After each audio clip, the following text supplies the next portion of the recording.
The Dallas Cowboys back in primetime this weekend, hosting the Minnesota Vikings Sunday night as they fight to keep their slim playoff hopes alive. I'm joined by our friend, Locked On Cowboys podcast host, Landon McCool. Good morning to you, or rather, I should say good afternoon to you, Landon.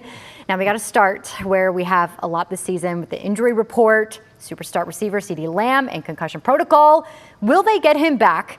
And who else are we watching?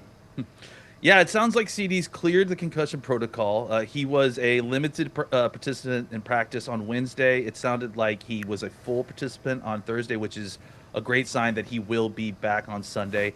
I think the guys that we're watching right now are Jake Ferguson, who was a limited participant on Wednesday, but then was downgraded on Thursday with a calf injury, which is something to definitely watch this week when you're playing Minnesota, who's going to want to blitz the Cowboys a lot, and Jake's going to be an answer for a lot of those blitzes, so he'll be a game-time decision.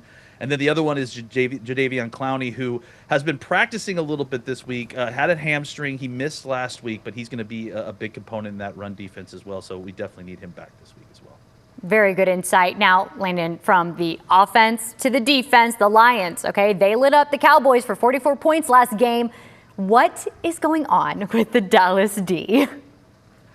It still has a long way to go. And I still think, we saw the Dallas defense obviously improve with the trades and the additions that were made in the bye week. And they beat up on some, offenses that had some, high-powered superstars, but offenses that at those point were kind of struggling a little bit. And Detroit was in a situation where they had their backs to the wall. They were able to get Amon St. Brown, who was not expected to play, but he did play, and not only did play, but play well. And I think that it just kind of was a measuring stick for this Dallas defense, which has improved. I think that there's been noticeable improvement from where they were earlier in the season, but they still aren't to the kind of class that's ready to shut down the top offenses in the league. I think many would agree with you, Landon. Now, the Vikings are coming off a shutout win against the Commanders just a week after getting shut out themselves by the Seahawks. What do we need to know about them and their young quarterback? Well, the first thing to know about their young quarterback is that he's very erratic. Like it's when it's good, it's been very good, but it's mostly been bad. And then when it's bad, it's very bad. And that's part of being a young quarterback in the NFL. He's not a rookie. This is his second year. For those of you who don't know, he missed his first year with an injury that took him out for the entire year.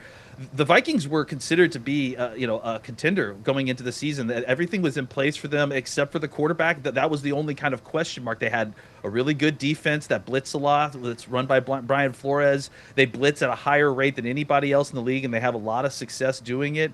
And everyone just assumed that if McCarthy could be dropped in and play just kind of average quarterback play, that they would have a contending team that would be ready to enter into the playoffs and make some noise. It didn't quite work out that way. They had some injuries on the offensive line early in the season, and McCarthy hasn't quite played the way they want, but they can still be a dangerous team. They still have Justin Jefferson, one of the best wide receivers in the league. So the Cowboys need to be careful here, but they can also kind of rattle a young quarterback and I think have some success.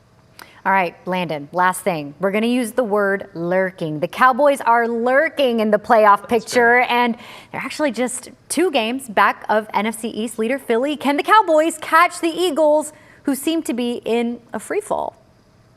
Yeah, honestly, I love the Cowboys. It's been hard to trust them at times, but one thing I kind of do feel like I trust is that it feels like the Eagles are collapsing in front of us, right? And we've seen this happen before. It happened in 2023. It happened several years before that.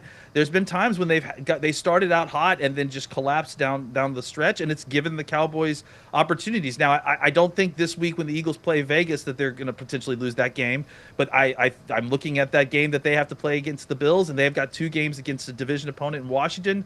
It certainly is within the reach if the Cowboys can kind of keep pace and continue to win games. I think you've made a lot of Cowboys fans smile by saying just what you said in the beginning, that the Eagles are collapsing. Okay, Landon, thank you for joining us this midday.